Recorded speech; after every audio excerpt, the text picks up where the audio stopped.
Hello, good morning mga kalola dyan. For today's video nga ay magkagawa tayo ng ginataang munggo. So ibababad muna natin yung munggo para lumitaw yung mga sira-sira. Ayan na nga, yung kalola nyo ay nagbubunot na ng niyog. Ewan ko kung ano sa Tagalog ang nagbubunot. Basta dito sa amin sa Masbate, nagabunot san lobe an iyo kalola. O adaha, matibay sinan mapabunot da kay matibay inin iyo kalola magbunot. Kay syempre, laking bondog kaya itech. Kaya magaling yan sa mga ganyan. Gusto mo ikaw, bunutan ko pa.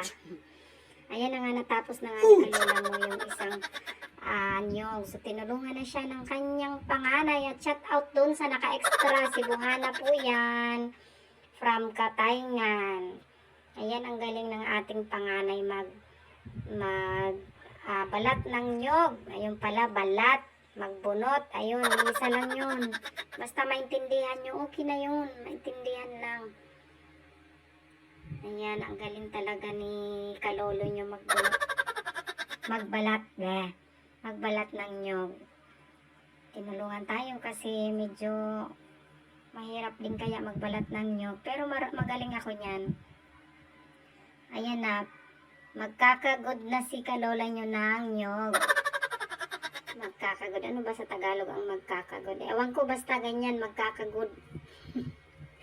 Magkakagod si kalola nyo ng niyog.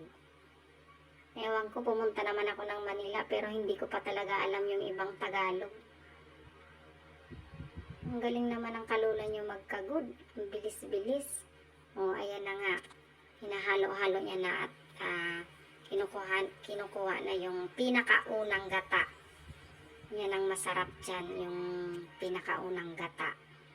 Nahagod-hagod na yan para makuha natin yung magandang lasa. Yan, naghahanap ng malagayan si kalola nyo. Siyempre sasalain natin para walang mga tira-tira na nyo.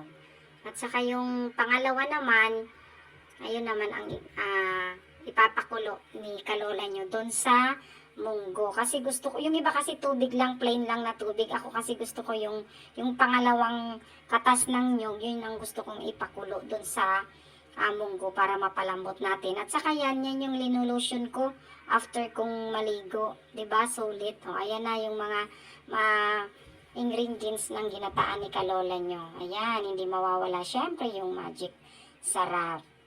Tsaka wala pa yung tuyo dyan, lalagyan natin yan ng tuyo mamaya. Hindi ko na napicturan kasi bibili pa lang dun sa tindahan. Unang gagawin ay syempre papainitin natin yung kawali o kung ano man yung isasalang nyo.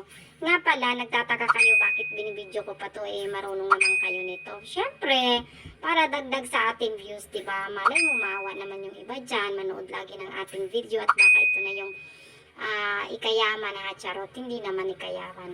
Kumbaga malay mo, makasahod tayo dito sa ating content na gawa-gawa o makabayad na tayo ng mga utang natin, di ba?